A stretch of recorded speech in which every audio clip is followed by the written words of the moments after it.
We know that smart cities is the mission launched by the Government of India 2015, sir, with an aim to enhance and improve the quality of life for the citizens through better healthcare, education, public services, safety and security of the citizens, environment, so on and so forth.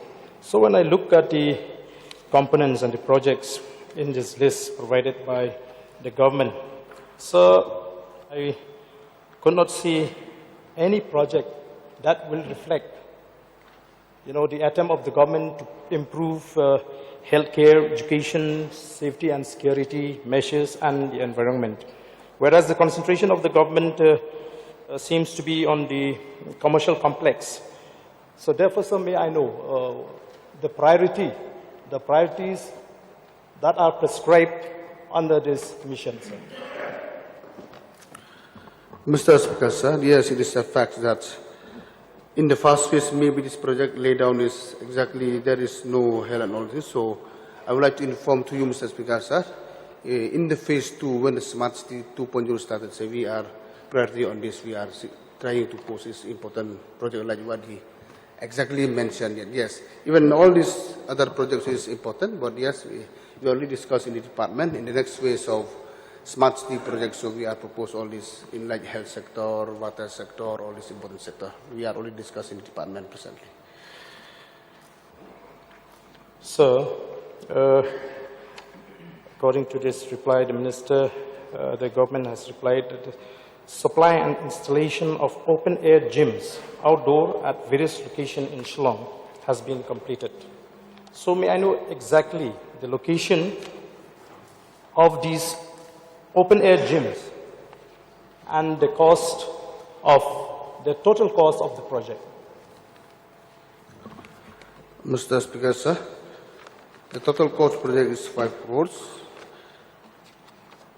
So, and the places location is one is in Governor House Complex, and it's Mauprem Playgrounds, and Jayao Siap Community Halls, and in Suwat Lakes, in Wahingdok School Playgrounds, Arya Vidyalaya Secondary School, Jalupara Shillongs, and Laban Assamese Higher School Secondary Madan Labans, and Maukar Christian Higher Secondary School, Maukar, and Malki Presbyterian Secondary School, Malki, and Shillong Public Schools, Laimukra.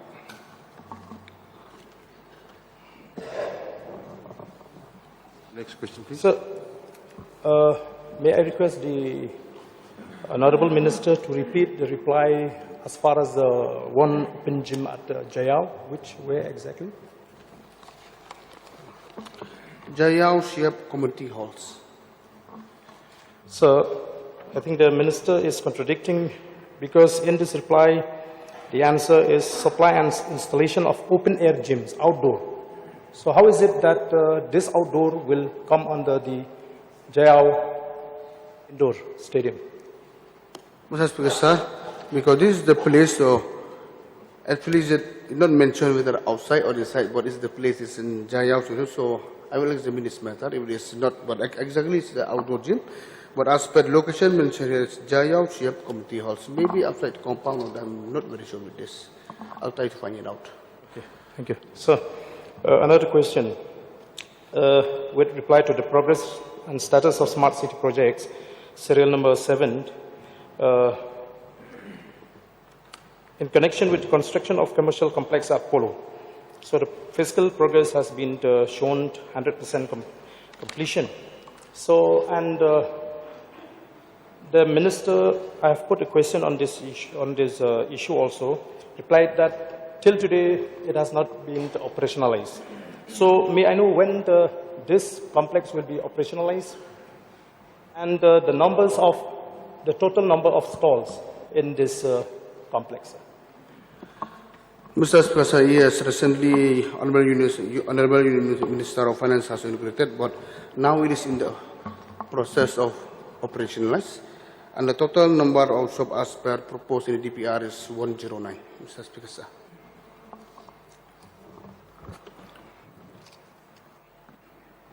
Okay, Mr. Speaker, hello, sir. please. I'd like to know from the Honorable Minister about this number of projects which have been claimed to have been completed, where physical progress is shown as 100%.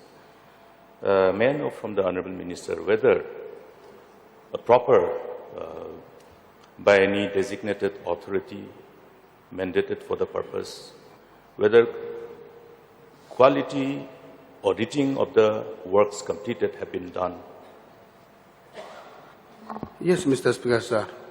Yes, Mr. Speaker. Department is monitoring from time to time during the execution. So when we give the completion report, everything is in order.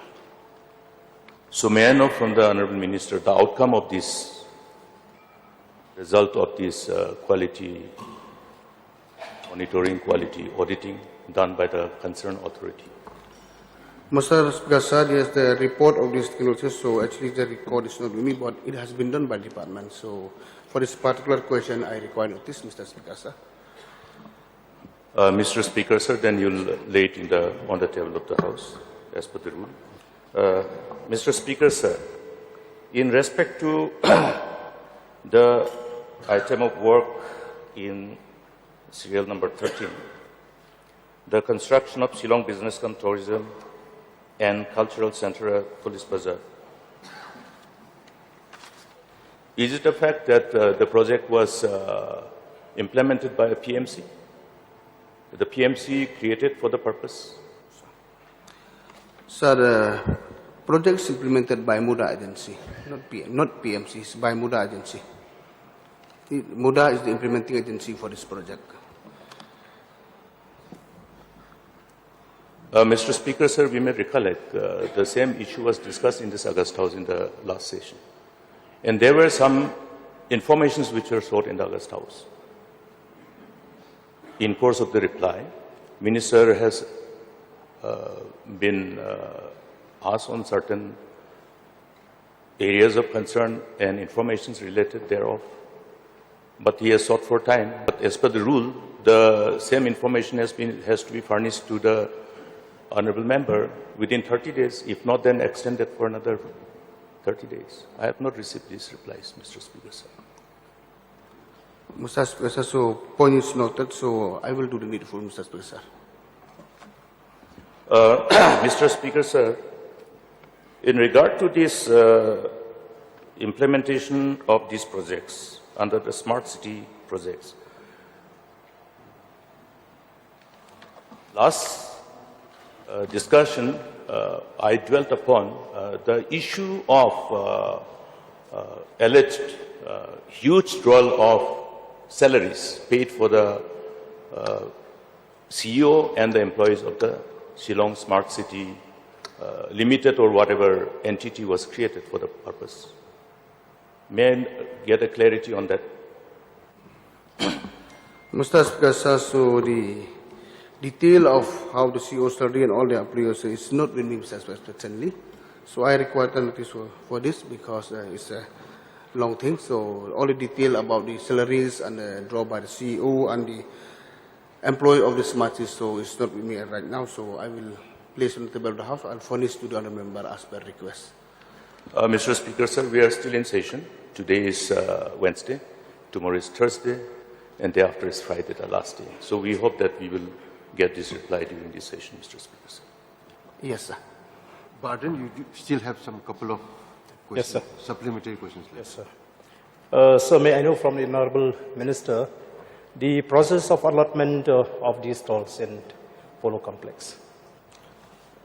Mr. Speaker, we are on the process of finalization, so only then I'll be able to inform on what system of process of allotment. So we are in the process of finalizing the system now.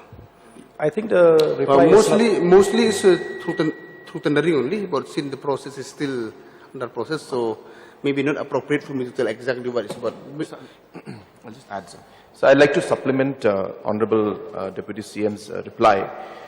Sir, just for the knowledge of the House, we had gone for a tendering process where we had worked towards actually tendering out the entire building so that we would have just one tenant, then that a particular person could then reallot it to others. But we did not get any bidders at that point in time. And therefore, we had to then now work out the entire process of seeing now how can we make it maybe more practical and more feasible. So therefore, now as Honorable Deputy CM has been mentioning, that we are now trying to work out on what could be the best way. Should we go floor-wise? Should we go shop-wise tendering?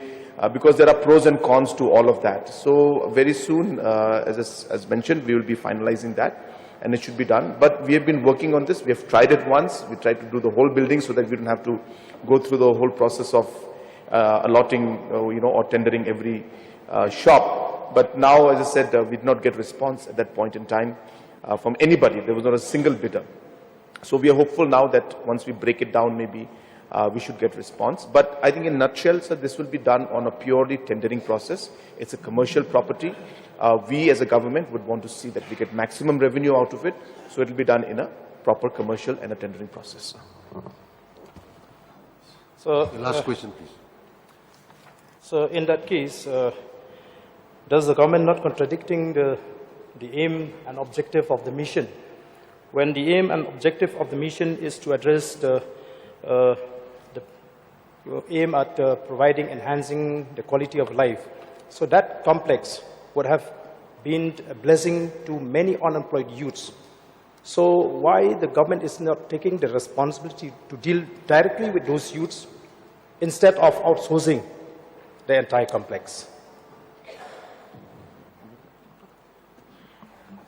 Sir, enhancing the quality of life is the general purpose. And you can use those words in any context that you would want. But in the larger context of things, a smart city is supposed to improve the overall facilities by the use of better technology, by the use of having better infrastructure. And that is what the context of improving the overall life is indicating towards.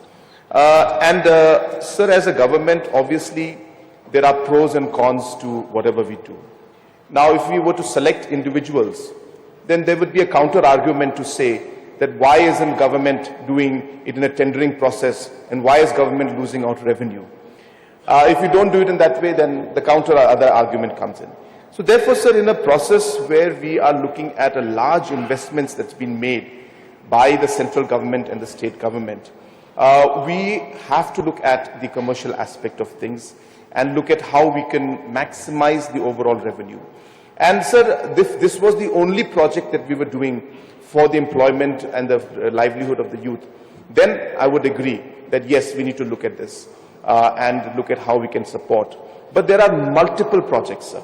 Multiple avenues for employment creation are being done. But this project being a project which is commercial in nature, a project which has been funded by the central government and state government, we are also bound to look at the commercial aspects of things and see how we can generate maximum revenue out of this. And hopefully, sir, when we get revenue out of this, that revenue then can be further invested in other forms of livelihood, sir. So there will always be pros and cons. There will always be plus and minus. We could always argue it from one point of or the other point of view.